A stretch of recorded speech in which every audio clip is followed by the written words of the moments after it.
সায়নী ঘোষ বলেন, দেশের প্রধানমন্ত্রী বিজেপির প্রচার মন্ত্রী হয়ে ঘুরে বেড়াচ্ছে। রাষ্ট্রপতি ভারতের রাষ্ট্রপতি নয়, বিজেপির রাষ্ট্রপতি। ইলেকশন কমিশনার অফ ইন্ডিয়া হচ্ছে ভারতের জনতার পার্টি। এছাড়াও মিথুন চক্রবর্তী কি বলছেন? এরা যা বলছে সেগুলি কি আদর্শ? এগুলি করে নেতা হবে? এরা গুন্ডা, রাজনৈতিক নয়, এরা মার্ডারার।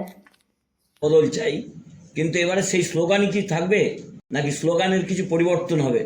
আমাদের স্লোগান, আমাদের বিজেপি এলে মানে থাবড়া খাও, ইট খাও, এটা হচ্ছে স্লোগান। ইট, বিজেপিকে ভোট দাও এবং ইট খাও, বাড়িতে গুন্ডাতে ভরিয়ে দাও, রাজ্য গুন্ডাতে ভরিয়ে দাও, এইটা হচ্ছে বিজেপির স্লোগান।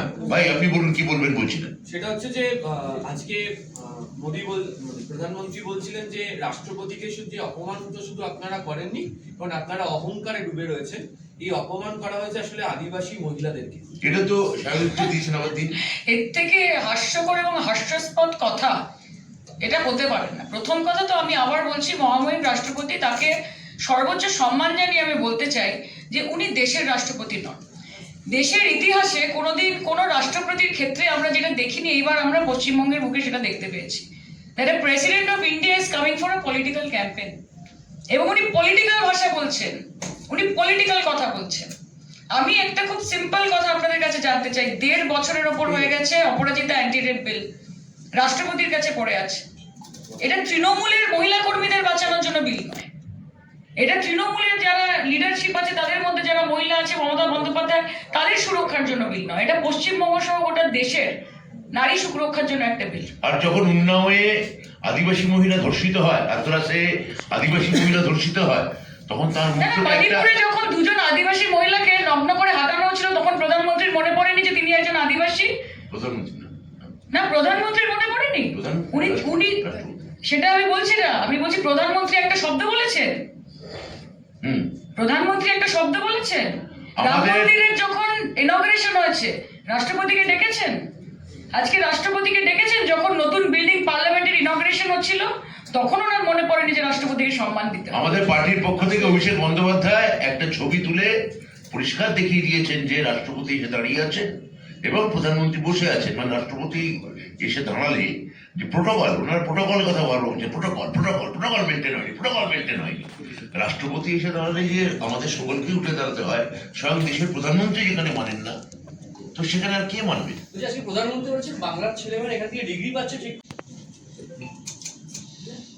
আজকে ব্রিগেড কিংবা যদি বি গ্রেড র্যালি বলি, তার নাম করে সকাল থেকে কিছু কিছু বাসগুলো আমার যেখানে বাড়ি সেই মেন রোড ওপর দিয়ে যায়, চিত্তরঞ্জন অ্যাভিনিউ দিয়ে তারা ব্রিগেডের দিকে যাচ্ছিল। সকাল থেকেই তারা যাচ্ছেন, আমরাও আমাদের মতো কাজ করছি। আমরা আজকে অবাক হয়ে যাচ্ছি, আমি নিজেই অবাক যে বিজেপি তাহলে গুন্ডা পুষছে, এবং এটা গুন্ডা পুষছে, খুনি পুষছে, মার্ডারার্স। এতদিন ভাবতাম গণতন্ত্রের হত্যা করছে বিভিন্ন SIR ইত্যাদি, এখন দেখছি এরা ফিজিক্যালি মারতে চায়। আজকে সেই নিদর্শনটা আমার বাড়ির আরম্ভ হয়েছিল। আমাদের ফ্লেক্স আমরা লাগাচ্ছিলাম, আমার তৃণমূল कांग्रेस सहकर्मी तारा फ्लेक्स लगाচ্ছিল। प्रधानमंत्री आने के पहले ये घटना घटी, एक महिला मंत्री के घर पे आक्रमण, पर प्रधानमंत्री जी इस बारे पे अपने दल के कर्मियों को एक भी बात नहीं बताया कि ऐसा मत करो, ऐसा। वो क्यों बताएंगे?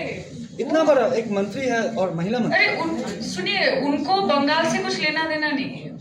वो बंगाल आते हैं ये सोच के कि वो जीतेंगे, जब आके यहाँ का तापमान वो समझ जाते हैं, फिर वो यहाँ से निकल पड़ते हैं। आज यहाँ पे जो घटना घटी है, ये तो ट्रेलर है।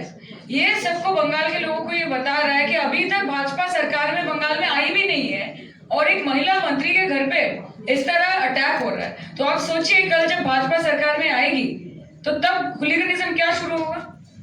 जब भाजपा सरकार पे नहीं है, तब जाके अगर आपको इतना साहस मिल रहा है कि आज प्रधानमंत्री सिर्फ पैर रख रहे हैं बंगाल में, और उनके पैर रखने के साथ साथ एक महिला मंत्री पर अटैक हो रहा है, ईट पत्थरबाजी हो रही है, ईट की बारिश हो रही है, तो जब बीजेपी सरकार अगर कभी भगवान ना करे, होगा भी नहीं, क्योंकि पश्चिम बंगाल की जनता ही नहीं चाहती है, वो तो ख्वाब है, बहुत डिस्टेंट ड्रीम है। लेकिन अगर कभी हो गया, ये बंगाल के लोगों को आज पता चल गया है कि इनको अगर बुलाना, इनको बुलाना, भाजपा को पश्चिम बंगाल में बुलाना मतलब आफत को बुलाना है। ये